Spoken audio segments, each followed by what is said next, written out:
when that bird hit the bow net, we had like a flimsy blind. I knocked that blind over. I jumped out of there so fast. I can still remember that. We were actually in an apple orchard that was adjacent to a plowed field, you know, and I saw the bird coming and just flipped the pigeon, and it came in, and that was the first one, and that was like, I was scratching my head because after I got going, because I trapped it probably late September, early October, and like I said, I was at the NAFA beat in November and hunting before that, you know, way before that. And I was just like, what is everybody talking about? This bird's just like a red tail. And here shortly, you all will be finding out exactly which species Bon is referring to whenever we rehash the rest of that story here later in the podcast. But here in the meantime, I want to go ahead and remind everyone that no matter what species that you are flying, you really can't go wrong with having the most carefully engineered and reliable tracking system available, made by Marshall Radio Telemetry, for that extra little safety valve to help get your bird back in those worst of situations that we all experience from time to time as falconers. And thank you again, Marshall, for helping us bring new content to our listeners each and every week. That being said, I also hope that you enjoyed the new intro music this week, which is also brought to you by Bon and his band Soften the Glare, who are good friends of mine as well, and whose music is pretty amazing, so you really need to check them out if you haven't yet. But in the meantime, let's just go right into this podcast with Bon, and I hope you all enjoy.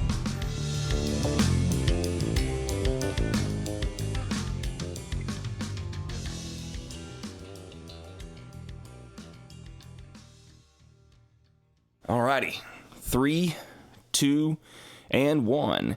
And Mr. Bon Lozaga. Hey. How's it going, man? Good. Trying to wake up here. Yeah. Well, you know, late night bar gigs and all that kind of stuff, and then trying to squeeze a podcast in the next morning before you got to leave your hotel. That's always it can be a little shady, I guess. You go. Yeah, but it's the life that we lead, right? As both falconers and musicians. Yes, my whole life. Really wouldn't have it really any other way, though, right? Right. You got it. Yeah. So, yeah, man. So a lot of people don't know this. I'll just start off kind of with this little story, but I've told this story to some people, but a lot of the guys that don't know me personally don't really know how I got into falconry and stuff. And ironically enough, working with Ryan and becoming friends with him, for everybody, I'm referring to Ryan Martini, the bass player from Mudvayne, and you know, he's a fellow Warwick artist, and he and I both endorse the same bass guitar company. And so I became friends with Ryan, and he started getting into this project with this other guitar player named Bon. And Bon also happens to be a Framus guitar player, which is like the sister music company to Warwick, you know, for guitars and stuff. So I was doing a project with Ryan, and you know, we were just kind of going over some stuff one day, and then, you know, kind of by extension, he was doing stuff with Bon, and I got to, long story short, get to mix and do some stuff with a couple of songs that they were doing. So one day I was just talking to Ryan casually on the phone, and he's just like, yeah, so Bon, he's gonna take me out hunting with him, you know, here in a few days, and yeah, he's going to fly his peregrine, and we're going to, you know, go hunt some birds and stuff. And I was just like, yeah, cool. And click, and, you know, whatever, hung up. And then about an hour later, I just remember sitting in my living room watching TV and just thinking to myself, did he say that he was going to go hunting with peregrines? Like, what? And so my curiosity, you know, for better or for worse, got the best of me. And I remember calling Ryan back at a later time whenever we had to kind of go over some mix edits and stuff, and I was just like, man, you know, the other day you mentioned that you were going out with Bon and doing some hunting with falcons and peregrines, and, you know, I was like, what is that? What do you mean? Like, what are you talking about? You know, so he kind of, you know, started getting into it some, and I was just like, man, my interest was really piqued, and so I was just like, man, can you next time you talk to Bond, just have him call me, because I want to ask him some questions about this and stuff. So then we had maybe about a half hour to an hour long conversation, right? Yeah, something like that. And then you kind of told me a little bit about what goes into it, and I started doing research into it, and that is what I always credit. Me getting into the initial interest in the sport and stuff. So, a little bit of, probably mostly worthless trivia there, but everybody's got a story, and that's mine. So, what's I mean, I know you've been doing this since, the dawn of time. Since I was a kid. yeah. So what got your initial interest when you were a kid? Everybody always asks that, and there was really no big thing that got me into it. It was I always had an interest in birds, and then I gravitated towards raptors, and then started reading about raptors and hawks and owls, and had a real big interest, and would always grab every book I could in high school, and then then I started seeing birds out in the wild. And one day I had my brother go get a red tail out of a nest. So as a kid. Yeah, it happened to be a brancher, so it was a really high nest, and it happened to be a brancher. And he was able to toss it out, and it kind of made its way down without injuring itself, and that was kind of my start in the falconry, because I was still in high school, didn't know about any kind of regulations, didn't know if really that much about it. In those days, you didn't have access to information like you do now. Well, and that's why Israel and I love talking to a lot of you guys that were involved in it all before there were any official anything. Yeah. Whenever it was still in its infancy here in our country and everything. So it was already going strong, because at that point I was living in New Jersey, and of course American falconry started in Philadelphia. Started out in Pennsylvania, and so there was a lot of old timers still there. But you didn't have the communication, abilities that you do now, or ways to find people. You didn't even know about people. So when I first started, everything was going to the library, seeing what books there were on falconry, and of course all the books were English books. Right. Where people hunting goshawks. Mm-hmm. So it was slightly different there. People were just starting to get into red tails. Right. At that point, so it was hard to find any information also. Yeah. Well, I mean, it's funny. That's another aspect of falconry that I think that a lot of guys in our country take for granted. It's like, obviously, over in the UK and parts of Europe, and I mean, they don't have red tails over there except for that are bred and everything, and it's something that we take for granted, because that's like almost everybody's like one of their first birds, and we just can go trap one and everything, and that's like a type of falconry that a lot of the European guys would like kill to do, but we kind of it's kind of become our norm here. So well, we've got great falconry here. This is the the best place for falconry. I mean, you have access to a lot of birds, you have access to a lot of great falconers, you have access to property where you can hunt, you can do all different kinds of things, and in other places you're limited.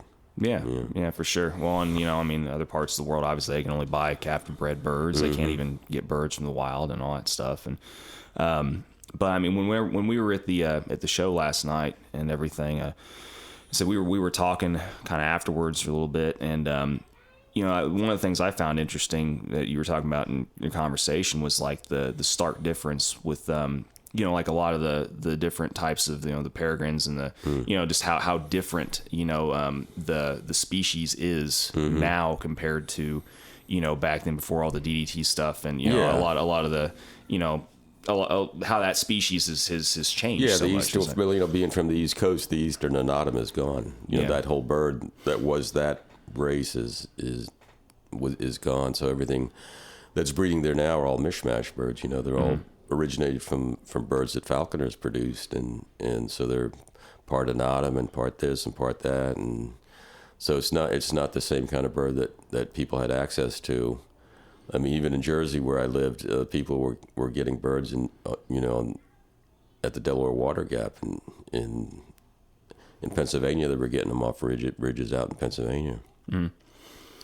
Yeah, no, I mean it's just interesting that that there's been, I mean, really when you think about it, the time difference, I mean, it's been a relatively short amount of time, you know, historically for such large changes, you know, in that kind of species and everything to happen. And, well, obviously for better or for worse, it did happen, you know, but I mean, what differences, like, I mean, as far as size and you know, hunting ability and like as far as, you know, those types of birds that aren't really around anymore, like what was... Well, they used to get really big in autumns on the East Coast. You know, hearing stories from the old timers about grabbing birds off those eyries and raising them. The difference, one of the big differences is back then people didn't know how to raise eyases. You know, they didn't have no. A lot of the stuff was on bad game. You know, it really wasn't in hunting situations like we have now. So that's and to watch that progress from something into where people are finding game and able to fly large falcons on the East Coast is, you know, was pretty. It did happen fast comparatively, and it kind of happened in my heyday when I first started. You know, I used to go to those Pennsylvania meets, which would have hundreds of guys there, and all the old timers were still flying falcons, and they loved flying falcons, but they were all using bad game. And then you know, the young upstarts started coming up and hunting ducks and doing pheasants and doing stuff that everybody said couldn't be done. Right. Yeah. Well, it's kind of funny. That's kind of the theme in falconry, right? Nothing can be done until it's done. Yeah. And then all of a sudden everybody wants to do it. Then afterwards, it's kind of like the NFL and football and stuff. It's it's a copycat league, you know. It's nothing can be done, and then somebody sees it done, and then everybody wants to be able to do it that way. And then they're trying to figure out how that person did it, or they just you know if the person's nice enough, they show them how or whatever. But well, you know, when I first started, I used to look at all the old pictures, even all of the old NAFTA pictures. You see people with you know, Cooper's hawks and peregrines, and when I came up, it was just the end of the DDT phenomenon, so there was no Cooper's hawks in the 70s. You know, when I lived in Jersey, and now they're all over the place. You know, but now you also have access. You know, people are flying Barbary falcons, and they're flying red napes, and they're flying hybrids, and you know, they have access to so many other birds. You know, right. Aplomatos, you know, that was unheard of, you know. Right. Even Harris hawks, I can remember when Harris hawks started. Yeah. You know, and now it's a common thing. If everybody, there's so many people that have done different aspects of it, and you can get to the knowledge about it now, so everybody knows about it. Yeah. I mean, it's a click away. And that's it. Yeah, for sure. And which is both a blessing and a curse in a lot of ways. You know? But I mean, obviously, nothing can replace somebody being there, you know, with you to help you and show you the way and all that. But well, we were forced to do that when I first started, so that it's a little different in that aspect, and that's really what is a great thing about it, is, you know, being out with other people, you know, that have a certain amount of experience or can show you things that you've never seen before, or, you know, didn't even realize those kind of things were going on, you know. Right. Well, and hopefully you're able to like them and have fun while you're with them while you're doing it too, because I mean, otherwise there's no point. Yeah. You know? But so I mean, we were talking some last night too about, you know, the whole, you know, the being able to buy things out of, you know, I mean, the back of magazines, back of magazines and all that and type of stuff. Yeah. I mean, we've had other, you know, podcasts with a lot of, you know, some of the older guys who it's all the same thing. It's just like, heck, back then you could just get in a magazine and just order pretty much anything, and then you know, X amount of days later you'd have just birds show up to your door. Eagle, you know, and just all kinds of weird raptors. But you know, in Jersey, it kind of started with a guy that had a Harris hawk. He got an exotic species permit, and he was one of the first guys that everybody started hearing about. And people had access to exotic birds, and that's how a lot of people got in. You know. Yeah. So I mean, obviously you grew up in Jersey, and then, you know, you're in the North Carolina area, you know, right now and everything. But I mean, we've had the conversation before, but I I mean, what did you like starting off with and flying more when you were younger as opposed to now? Well, everybody, I mean, that starts off with red tails, and it's a great bird because it's real hardy, and you can actually fly it and go catch stuff, and, right. and you can learn a lot from it because those birds are so accessible. So I started off with red tails, and sort of just did the rabbit hawking thing and the squirrel hawking thing, and then I started delving into other birds, and then I found I had a real soft spot as far as hawks go for Cooper's hawks, which is kind of weird. And then the first Cooper's hawk I ever got was like a super tame, non-problematic bird. So I thought everybody was full of crap about Cooper's hawk. Anyway, it was just like a red tail. It was unbelievable. The bird was, would sit anywhere. I mean, it tolerated everything. I took it to NAFA meets twice. And this is a passage bird. Passage bird. It's crazy. And then I just started having success with it right away. And I thought people, it never had any feather damage. It just took care of itself. But then I went through a boatload of other ones and saw different aspects of the Cooper's hawk. So in the hawk world, I still love Cooper's hawks. I really do. And then in the falcon world, I started off with a hybrid, because that's what was available back in those days. Yeah, it was a peregrine prairie tiercel, and started off with that, and found a way to hunt that in New Jersey on feral pigeons, and that was my main quarry back then. And so now I'm flying passage peregrines. That's kind of where my head's at these days. Cool. Yeah, well, I mean, kind of going back to the whole Cooper's hawk thing, because I remember whenever I tried that one, a year or two ago, or whenever it was, I just remember thinking, like, man, initially, like that first week that I had that bird, it was manning down pretty good and everything. But I don't know, it seems like there's this window with them, and I know you're one of the guys that gave me the advice that, get out with them as soon as you can, and just start, catching game with them and everything. The sooner the better, and I mean, what approach, do you think kind of helped you have success with some of those passage coops as opposed to, some of did you use a pretty consistent, method in trying to train them to get out with them? The success that I've had with a lot of birds is just, it's the birds. Right. It's actually, being naive about a lot of things and thinking that it's just going to go well and that kind of thing, and I just wound up catching the right birds, so that, because they're all different. So I've had some that were out, within 2 weeks going out, trapping a passage bird and actually going out, and but they're all different, so you have to adapt to each bird. And I don't think it's really a technique more than my demeanor with birds, which I think a lot of birds just understand I'm not a threat, so that they get more relaxed, and I guess the way I handle them, it's not really about training, because training is pretty basic.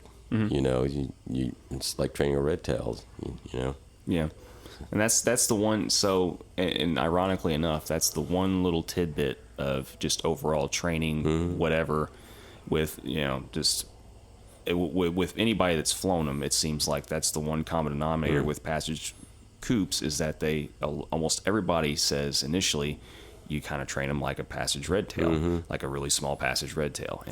And so that in and of itself can mean a few different things to whoever, depending on who, to different guys. That's a problem with that, because everybody asks me about passage peregrines too, and I say the same thing. You start off training them like a red tail, but then there's other things that happen afterwards. You kind of have to be around it and see it, and then go through it and to understand it.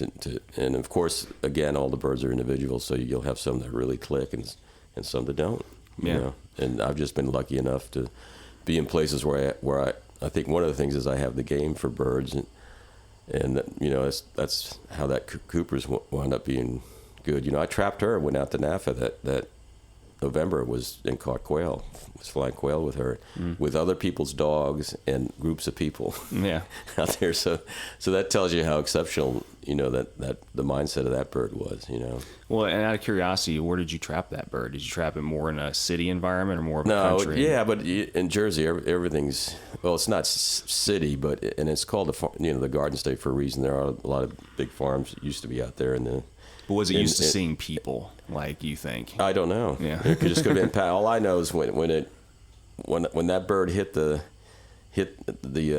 bow net, we had like a flimsy blind. I knocked that blind over. I jumped out of there so fast. I can still remember that. We were actually in an apple orchard that was adjacent to a plowed field, and I saw the bird coming and just flipped the pigeon, and it came in, and that was the first one. And that was like, I was scratching my head because after I got going, because I trapped it probably late September, early October, and like I said, I was at the NAFA beat in November and hunting before that, way before that. Mm-hmm. And I was just like, what is everybody talking about? This bird's just like a red tail. Yeah. But soon to find out. I've had others that wouldn't eat, others that would lunge at your face, passage birds that, you take the hood off and they're going after you. And so. Yeah, well, it's they are by far and away, I still think, the kind of I don't know, the anomaly of the bird world, because nobody's figured out that particular.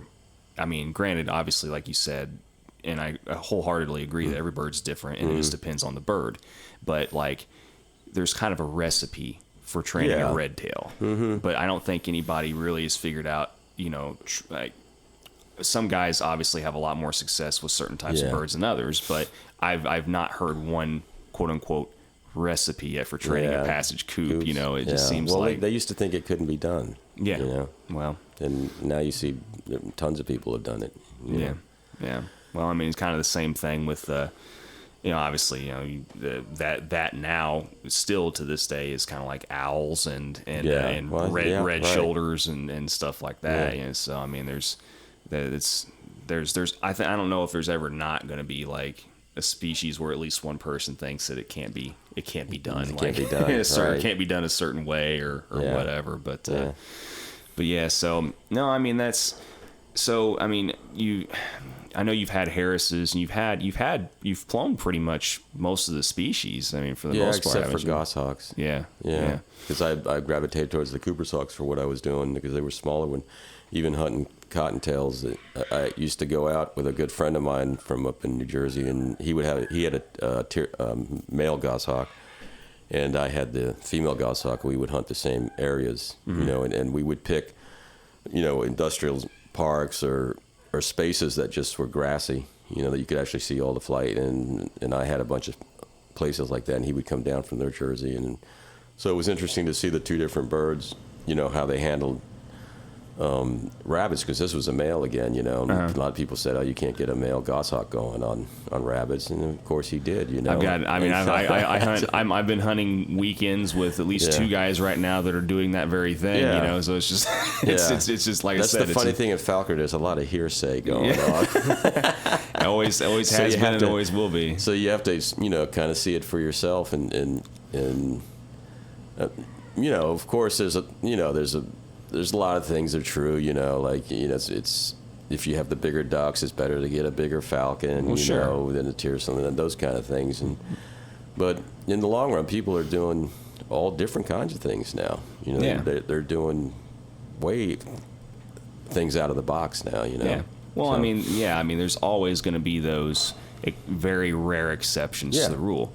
Every so often you're going to have a fluke and you're going to be able to catch a coyote with a male Harris hawk, or you're going to be able to you just snag this a prey species that is so much larger than what you're hunting with. But it doesn't mean it's the way you should do it, and it doesn't necessarily mean it's your best option either. Right. But it's sometimes weird things happen, but there's definitely those unwritten rules that you can also label as common sense, or it should be common sense anyway. That there's some guys, still that for whatever reason, some people still don't figure out very well, but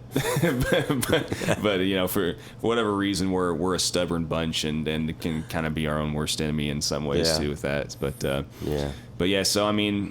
it kind of goes without saying, though, that at least with this stage of your life and everything, though, the long wings are pretty much it for you for the most part, right? I mean, that's what you're into, and that's kind of the last hawk I had actually was probably about 6 or 7 years ago, and it was a Cooper's hawk. Yeah. So I wanted to catch ducks with it, and I wound up going out and finally getting a black duck with my bird. And I mean, she was already catching a bunch of small birds, but she just switched. As soon as I showed her first duck, she was off, and that was it. Yeah. So I can't remember. I mean, you've imprinted some coops too. Yeah, this was an imprint. Oh, it was. Okay. Yeah, this was a stone imprint female. Gotcha. Yeah, it was a North Carolina bird. I actually wanted a male because I just wanted to do small birds, and a group of us wound up going to a couple different nests, and my bird was so young you couldn't tell what it was yet. Sure. And so I took it back, and I kept praying it was be a male, and it wound up being a female. Yeah. So. Well, I mean, it's so weird because I mean when they're that, I mean, up until they're almost 3 weeks old, it seems like. I mean, it's kind of a roll of the dice anyway. Yeah. I mean, you can sit there and compare size and the width of the size of the feet and the tarsi and all that kind of stuff. I mean, you can. And the size of the head and shape of the head and all that, and basically you might as well just flip a coin until a certain age with some until they hit a certain age. So that was the second time that happened to me. I got my first IS Cooper's hawk from Virginia. I got a out-of-state permit back then, and went down with some Virginia falconers, and there was two of us looking for Cooper's hawks, and then the one guy got his, and they were older, and then we went to the second nest. And it was the same deal. It was like, less than a week old chick, and my option was to take that back or, go home with nothing. So I took that back, and I wanted a female at that point. And he wanted being a male. Yeah. And so it was kind of fun. I just switched up and went to sparrows, and smaller stuff. Yeah.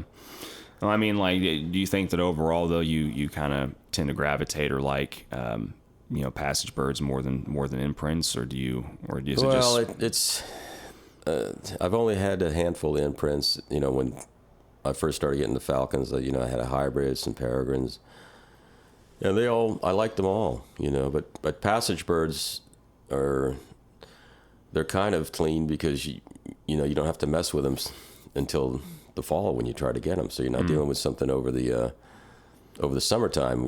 I said I'd never raise another imprint when I flew that last Cooper's hawk because I was out in the field flying that bird during the summer, and it was in North Carolina. It's hot, and it's buggy. Well, yeah, dude, you're preaching to the choir there, man. Yeah, I've helped multiple buddies now enter Goshawks in the middle of July and August, and at that point you're almost just hoping that something comes along and just ends it. You're wading through these 10 to 12 foot cattails and stuff and ditches, just trying to bump a bunny up, and you're just like, it's just somebody just kill me, just kill me now. Yeah, the problem is you can't stop the bird maturing, and you're going to have lessons. Problems if you do. Yeah, you just got to keep going. So it's a really big commitment taking an IS bird. Yeah, it's So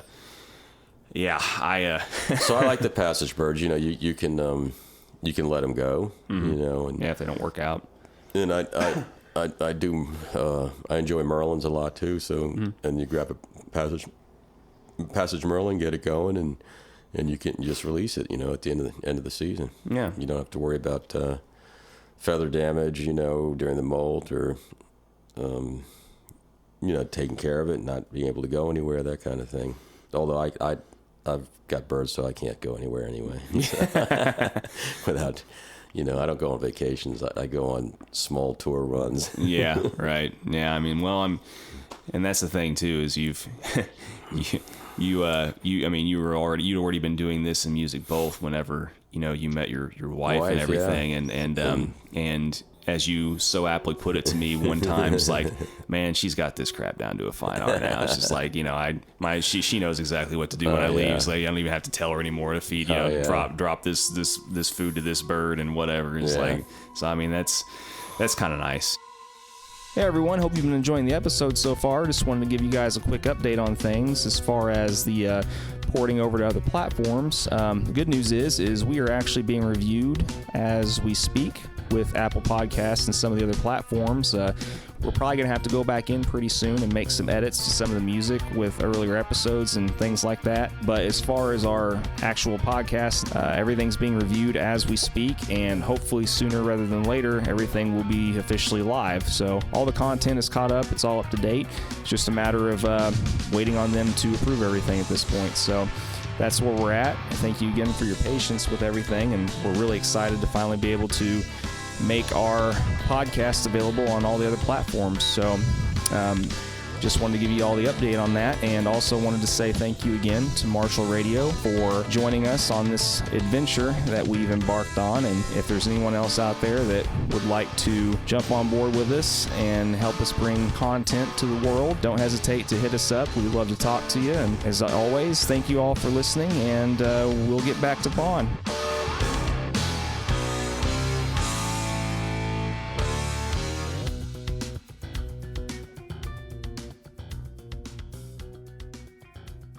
But yeah, so kind of going back, you just briefly mentioned the Merlins and stuff, and that's something that I'm really hoping to get into for the first time this fall myself. But I mean, you've flown several, and if I remember correctly, you like doing like Jack Merlins and ditches, on like kind of the waiting on over sparrows. Jack and stuff. Merlins waiting on. Yeah. I flew females in New Jersey and did the whole dairy farm starling thing, balling up and just knocking out starlings. But when I came here to North Carolina, I started switching it up, and I wound up trying jacks, and I really like jacks. And one of my big goals now is to catch some snipe with a jack. Yeah.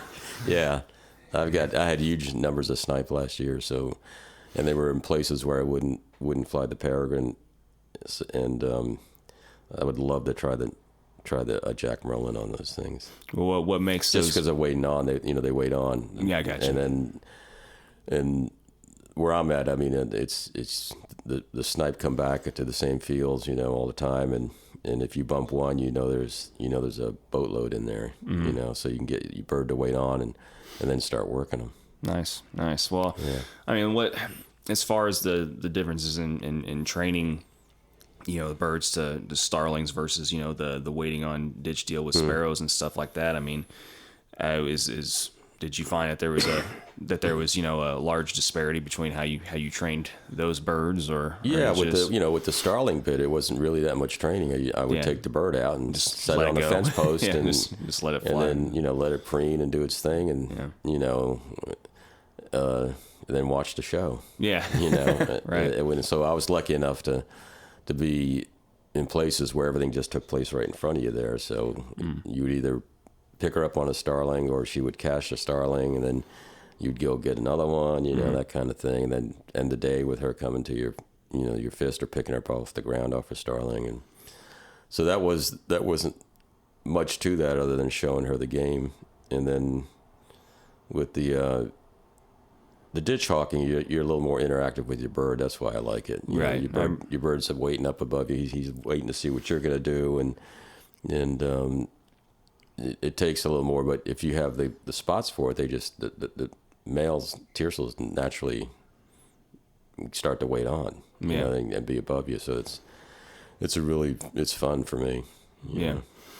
Well, I mean, I can only imagine, like, it seemed like that would definitely be the much more fun way to go if you have areas that have, large populations of sparrows or other really small birds, that especially that you can even trap and use to train, with those types of, birds and stuff too. I mean, is that kind of how you did? Is basically like, you trap some sparrows, or did you even have to? No, I used a couple English sparrows as baggies, and then just went out, and then just kind of just started. In the initial stages, you just kind of call the bird over and start flushing birds, and And then eventually, once it sees you're kicking up birds, they start to just wait on. It's just. Yeah, so it's kind of. I've seen females do the same thing. I've seen females wait on down, out there too. So yeah.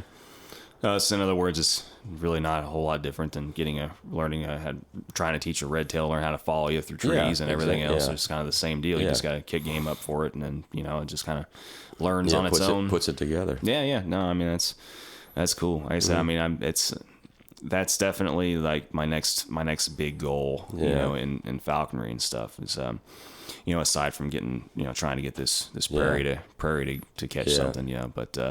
But yeah, I mean, micro falconry is kind of cool because it's the birds they're not taking up any space. It's I don't know, for some reason it seems a lot less hassle. Well, it is. That's because it is. I mean, like that's the reason why I love having kestrels. Yeah, they fit in the car nicely. Okay, there's all kinds of things you don't have to worry about.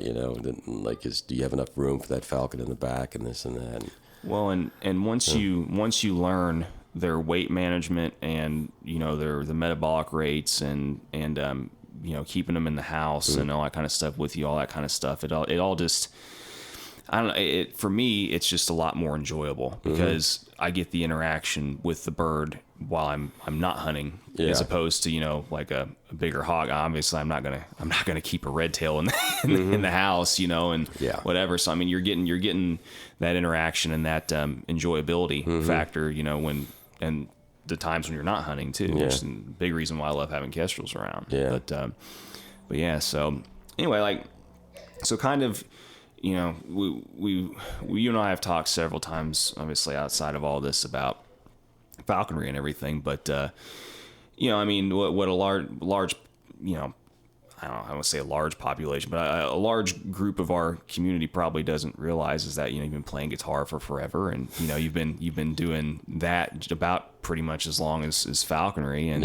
I mean, pretty much, I mean, so and you've gotten to play with a lot of pretty well-known guys in the industry and stuff too, and I mean it's I always like hearing people's stories about how they fall into that and stuff too.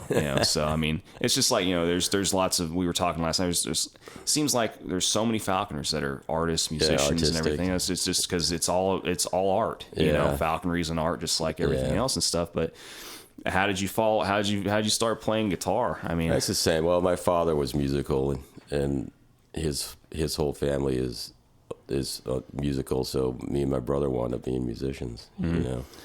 And had bands during high school and all that. So that's how it started out. But it's funny enough. I think the same way that I dealt with Cooper's hawks and other birds through naivete is how I got into the music business. I just started talking to people. I was thinking that was that good enough to go do that and hang with these guys, and I started meeting all kinds of people, and then actually started getting gigs with some of the bands. So that was, How long had you been playing before you got your first, I don't know, what you would maybe consider your significant gig? Well, probably say I was 22 when I started recording albums, and this was over in London. This was for Virgin Records, and so I started probably playing, like everybody, around 13. And I got that gig through a demo tape from my high school band, and my brother was on drums, but we were writing already, which was kind of weird. And so I sent a couple of people our own music. It was me and my brother who played drums, and a bass player who's now a DJ up in the Eastern Shore, and sent those out and got responses, which is pretty incredible. Because nowadays it just gets tossed in the trash. It gets tossed in the trash. Yeah, I mean, you got to have like a person that takes it to a person that takes it to a person to even, and even then it's really questionable as to whether it's going to even, blossom into anything. And if it does, you're still not going to make any money. So, it's like, but. So in those days, I went to Europe quite a bit, and it was always fun seeing the raptors there. That's what I was always into, and see if I could see hares, out in the plowed fields and stuff like that. So it was kind of cool. And I actually bought 2 pair of binoculars over there, lights binoculars. while I was in tour in Europe at one point, out in Germany. Mm-hmm. So, well, Germany's where you were initially born and raised, right? I'm half German, so I was born in Germany. Yeah. And grew up with my uncles on a farm kind of thing, and I that's where I get all the nature kind of stuff going on. So that's where all that birding and all that stuff, got into my blood. Yeah. So I mean, you've obviously, you've kind of toured and played all through the U.S., Europe, and everything. I mean, what countries have you not been to yet and gotten to play? I like to go to South America and the Southeast Asia. Yeah. I've been to Japan, and I played there, and just about all of Europe, and there's a lot of great countries out there I'd like to go see. Mm-hmm. So. Yeah. There's still a lot of countries left on my bucket list too. Yeah. Getting to play in Europe, for probably the first and maybe the last time, who knows? But last year and stuff was a huge bucket list goal of mine. And like I said, it really is interesting how, falconry and music really are kind of very similar in that it's a lot of its connections and interpersonal relationships because. Obviously music, I would say even more so than falconry, because falconry eventually you can just kind of do by yourself if you want, and not have to rely on, other people and stuff. But music, you can do solo gigs and stuff, but unless you can play every single instrument and all that, you're kind of, you have to eventually, whether it be hiring studio musicians or you still got to interact with other people, other musicians at some point. And if you're doing it at a very pro level, you're involved with a lot of people. Yeah. So, whether you like it or not. Yeah, you have to, and you have to know a lot of people. Yeah, and and that's with the whole Framus and Warwick relationship and everything. I know that's been one of the blessings, I should say, of my life. Is someone like me who hasn't really done a ton. Maybe more semi-professionally than professionally, but like getting to become friends with and hang with a lot of guys that are pros, and have been doing it for a living. You just find out they're regular people, You find things that you have in common with that. That's the whole thing about Ryan. The first time, I didn't know Ryan was into birds, so that was a real eye-opener. We would talk about it, and then he knew I had falcons, and he wanted to go out, and so this is the first story. This is a funny story going out with him. So I took him out. I went to one of my hottest duck spots, and we had ducks there, and I put up. What did I have? Oh, I had a passage, my first passage, peregrine, and then of course that was the perfect bird too. Everything I start when I first get them, it's like, man, this is unbelievable, And he was great. I could do no wrong with that bird. Actually, he always made me look good. So we were out there and we're hunting this tiny pond. A tiny pond, and it's got like a berm around it, and you come up on it, and then you see the ducks. They can't see you coming. So I put the bird up, and then he's over the pond, and there's a couple other falconers that met us there, and we're rushing the pond, and I thought it was hooded mergansers, and I was like, okay, this is gonna be easy. We're gonna go up there, and this is one of the first times that Ryan's been out with me, and my first kind of bird experience with Ryan. Yeah. So we're running around, and I've got this little tiny tiercel peregrine up in the air, and the ducks aren't getting off the water. And we're trying all our best, it's like 5 grown guys trying to get these ducks off the water. And I'm going, man, I can't believe those hoodies aren't getting off. And Ryan looks at me, he goes, Bon, I think those are buffleheads. So he ID'd those birds before I did, because I was all in the heat of the moment. You know how it is when Ryan knows his birds, man. Yeah, he so does. that was kind of funny. And so I stopped. I totally stopped trying to flush him, and I just started looking at him, and I was like, man, you're right. Because we had glassed them far away, and then, like I said, you couldn't see the pond until you got right out. And then by the time we were on them, everybody was running and trying to do their thing, Yeah. So nobody was really paying attention to what was in there except for Ryan. So that was funny. Yeah, he's. I remember one of the initial conversations that I had after, asking him about that hunting experience with you and what piqued my interest and everything. We had a couple of conversations about that very topic, about how he loves birds and he's grown up loving birds, and he used to get books and literally just, I mean, he loved IDing birds. Yeah. And he would just spout off all the names of all these different species. Yeah, and like, he's good at it. Yeah. I mean, I was just like, okay. Yeah. Yeah. It's just like, you know, you're, you know, you've been one of my favorite bass players of all time, and never expect you to be able to identify, you know, these, you know, yellow breast, blah, blah, blah, or whatever, you know, just spouting off all the, you know, heck, even. And he knows a lot about them too. Yeah. You know, yeah. I mean, it's crazy. But, you know, I told him that, you know, whenever he feels that, you know, he's at a point in his life, you know, where he can, you know, maybe wind down a little bit more with some of the other stuff, whatever. Yeah. I mean, I was just like, man, I don't know how you haven't already gotten into this, you know, like I don't know how you haven't already, you know, gotten somebody to sponsor you and, you know, get into all this, because you love this stuff so much, you know, but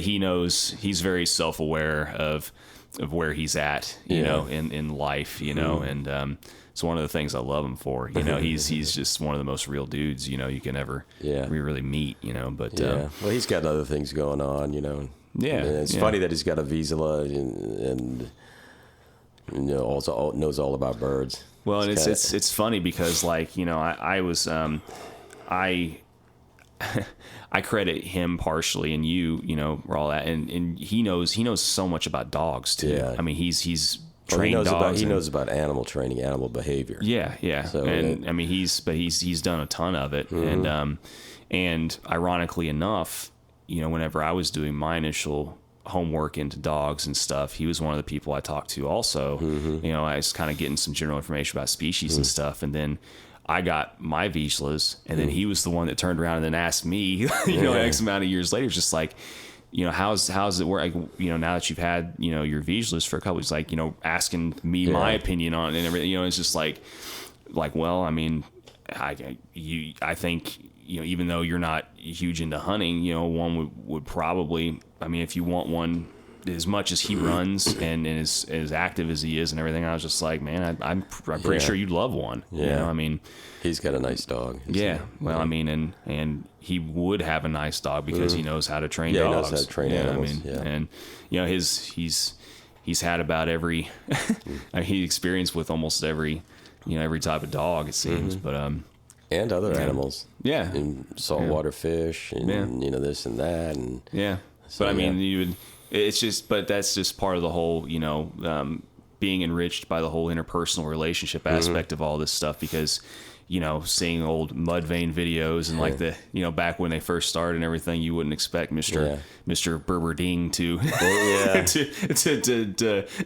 to, you know, like be this big animal lover and then have all this stuff, you know, you just never know, you know, but, because he said, I got this friend John, you know, and I told him about this, and this guy's going to get into it. Believe me.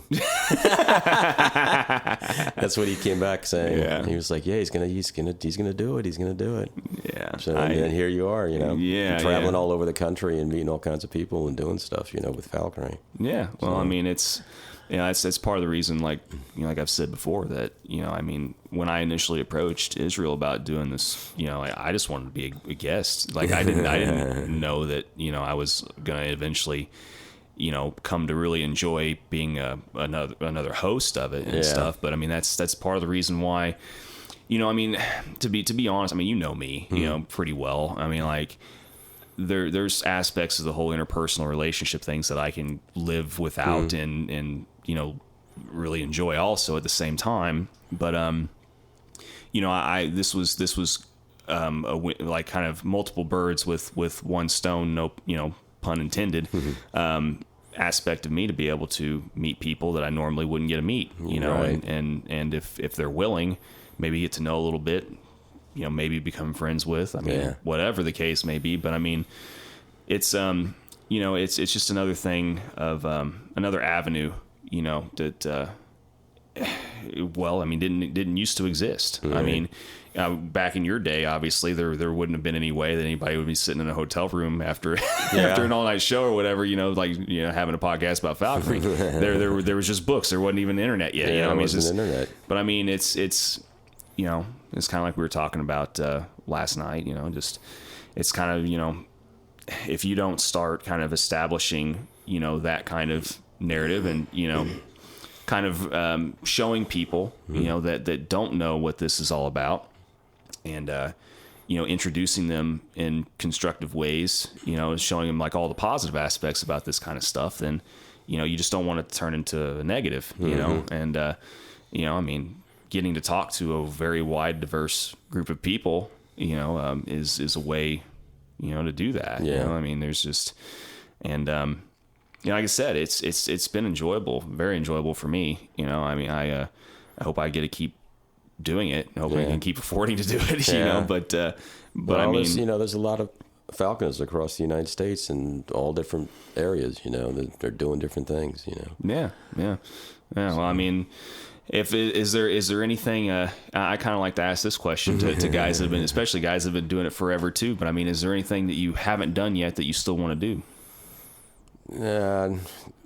Not really. I'm really enjoying, you know, what I do. I mean, going out west and, you know, trying to catch chickens and sage grouse and all that stuff. That's, if you're not living out there and having a bird that's out there, you know, it's really tough. So it's not something that you can, you know, constantly do. I mean, I do what I do in my areas, and that's why I live where I live and have the birds that I have because of the prey species that are there.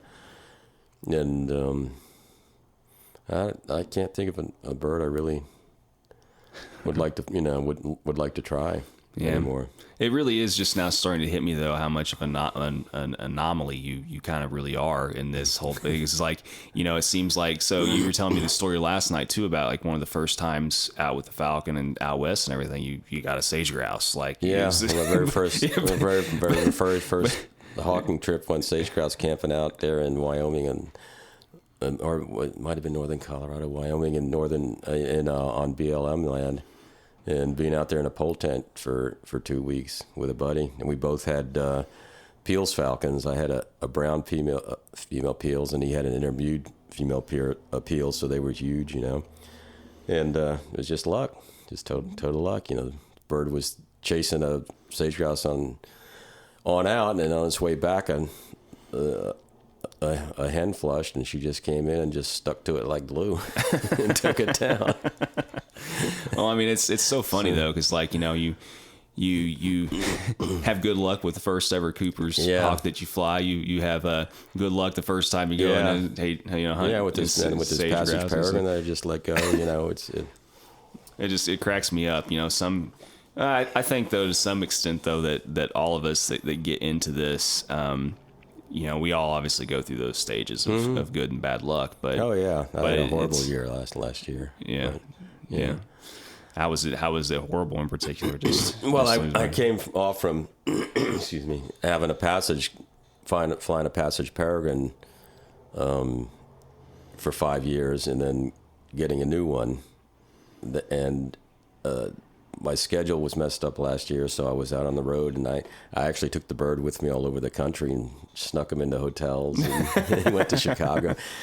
See, I'd be stuck here because this place doesn't have a refrigerator in here, and so I was lucky enough to have a place with a refrigerator in it every night, and you know, put the bird out on a perch in the middle of the room, and nobody ever knew I had that bird in those hotels. Yeah, you know, that was out in Indiana, Chicago. I mean, just all over the place we went that last year. So that kind of the horrible part about it is the timing was all off. You know, it set me back, and then I couldn't get into the swing of things, and then I was starting off a new bird, and the game came later. It was just a mishmash of variables that you know, I was just used to going out and having a bird that was like, you know, already doing it with me, you know. Yeah. So. Well, and it's weird too, because like sometimes you'll have those, sometimes you'll have those, sometimes you'll have those off years where, you know, like, well, I mean, just to give you an example, like, so, you know, some of the rabbits that we've already caught have still been like pregnant. I mean, like it's been amazing how many still very tiny rabbits we've been seeing this time of year. I mean, it's, you know how late, I mean, that's weird, you know?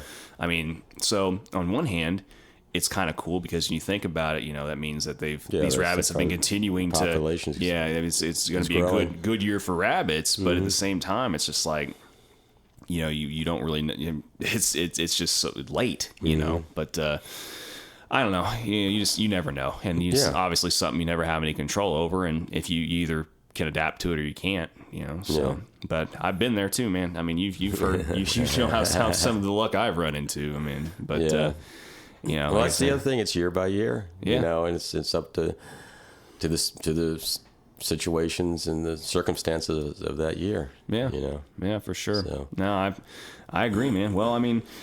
It's, I'm glad I went ahead and decided to suck it up and go ahead and swing down, last night and everything. It's always great getting to hang out with you and Ryan and, you guys are, and Mitch and, you, some of my favorite people, and it's always cool getting to, talk shop about, music and falconry at the same time and everything. And, so, I mean, for people that aren't aware of Soften the Glare and everything, tell them where they can listen to this amazing stuff that you guys have going. Well, we have a new record out that'll be coming out by the end of the year, and of course we're on Facebook and Bandcamp and CD Baby and all those platforms as far as selling stuff. But you can find out everything about the band on Facebook. Going just to the Facebook page. Yeah. No, I mean, it's just like, it is very cool stuff. It's different, I mean, I know for a fact that there's some guys, that I know that have listened to obviously Mudvayne and stuff. And I mean, obviously this stuff is not that, but I mean, there's a lot of, to be totally honest, I mean, I grew up a metalhead and I grew up, Ryan was one of my main influences, on bass and everything. And so getting to become friends with him and get to know him like I have has been awesome. But at the same time, it's like, it's been cool seeing him progress and transition from what he used to do to what he's doing now and Soften the Glare. And, I've dug you guys' stuff since, I mixed those, the solo stuff for it, and with Ryan and the and so, it's always cool getting to come down and hang out, and I appreciate you, taking the time to spend an hour with me, just getting out of bed and getting some coffee and before the inevitable Waffle House trip and long drive home and everything to do this as well. So, but, cool, man. Well, I mean, thanks. And, like I said, it's always so much fun, getting to hang out. So, but, we'll coordinate a get together at some point this season. We'll make it happen for sure. It's been too long, in the making. So, but anyway, let's go get some waffles and stuff here in a minute. And we got to get the other guys up first. Yeah. Well, although they're pretty good about it. Yeah. Well, let's go do that and have a safe drive home, man. Yep. All right. Thanks, man. It's always a great time seeing Bon and Ryan and those guys and getting to talk shop with Bon and Ryan about music and also about falconry is always a good time, and I'm always glad when it works out. So I'm happy to be able to record this episode for you all and hope you enjoyed it. Soften the Glare, search them on Facebook. Check out their stuff. They've got a record out and another one coming out real soon. So I think you all will enjoy it. And thanks again to Bon for letting us use the music in the episode. And thank you again to Marshall for the sponsorship and partnership. And also to you all, as always, for listening. So be sure to tune in next week, and we will see you all soon.